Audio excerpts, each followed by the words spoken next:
Stylish star Allu Arjun, director Atlee combination project ఇప్పుడు దేశవ్యాప్తంగా hot topic గా మారింది. కోలీవుడ్ నుండి బాలీవుడ్ దాకా అన్ని సినీ వర్గాల్లో ఈ సినిమాపై పెద్ద చర్చ జరుగుతోంది. అల్లు అర్జున్ బర్త్డే స్పెషల్ గా వచ్చిన గ్లింప్స్ వీడియోలో అట్లీ, బన్నీ విఎఫ్ఎక్స్ కంపెనీలకు వెళ్లి సూపర్ హీరోల ఫోటోల ముందు ఫోజులు ఇవ్వడం చూసిన ప్రేక్షకుల్లో ఇది సైన్స్ ఫిక్షన్ మూవీ అనే స్పష్టత కలిగింది. ఇందులో బన్నీ సూపర్ హీరో లుక్ లో కనిపించబోతున్నట్టు బలమైన సంకేతాలు వచ్చాయి. ఈ ప్రాజెక్ట్ చుట్టూ ఇప్పుడే ఊహాగానాలు మొదలై సోషల్ మీడియాలో అభిమానుల చర్చలు ఊపందుకున్నాయి. జవాన్తో దేశవ్యాప్తంగా దుమ్ము రేపిన అట్లీ, పుష్ప 2తో పాన్ ఇండియా స్టార్డర్ను టచ్ చేసిన బన్నీ కలిసి వస్తుండటంతో ఈ సినిమా ఇండియన్ సినిమా హిస్టరీలోనే ఓ పెద్ద పాన్ వరల్డ్ ప్రాజెక్ట్ గా మారబోతోందని భావిస్తున్నారు. హాలీవుడ్ స్థాయి గ్రాఫిక్స్ తో అట్లీ దీన్ని తెరపైకి తీసుకురావడానికి రెడీ అయ్యాడు.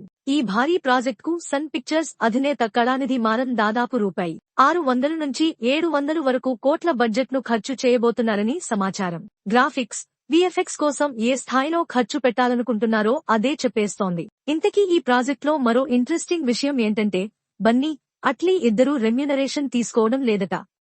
ప్రత్యక్షంగా డబ్బు కాకుండా బన్నీకి లాభాల్లో 35%, అట్లీకి 15% షేర్ ఇస్తున్నట్టు టాక్. ఇది చాలా స్ట్రాటజిక్ డీల్ అయినప్పటికీ ట్రేడ్ సర్కిల్స్ లో దీన్ని రిస్కీ అంటున్నారు.